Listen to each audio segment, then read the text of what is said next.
কুষ্টিয়ার শহীদ আবরার ফাহাদের কবর জিয়ারত এবং শহীদ আবরার ফাহাদ স্টেডিয়ামের উদ্বোধন করেছেন যুব ও ক্রীড়া মন্ত্রণালয়ের উপদেষ্টা আসিফ মাহমুদ সজীব ভূঁইয়া।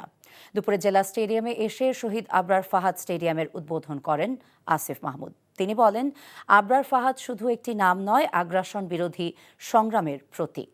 তাকে আজীবন স্মরণ করতে তার নামে স্টেডিয়ামের নামকরণ করা হয়েছে। এর আগে সকালে কুমারখালীর কয়া গ্রামে আবরার ফাহাদের কবর জিয়ারত করেন তিনি। পরে সেখানে আবরার ফাহাদের নামে নির্মিত মসজিদের সংস্কার কাজের উদ্বোধন করেন। বিকেলে জেলা প্রশাসনের কর্মকর্তাদের সাথে উপদেষ্টার মত বিনিময় করার কথা রয়েছে। আওয়ামী লীগ সরকার পতনের পর শেখ রাসেল স্টেডিয়ামের নাম পরিবর্তন করে শহীদ আবরার ফাহাদ স্টেডিয়াম করা হয়।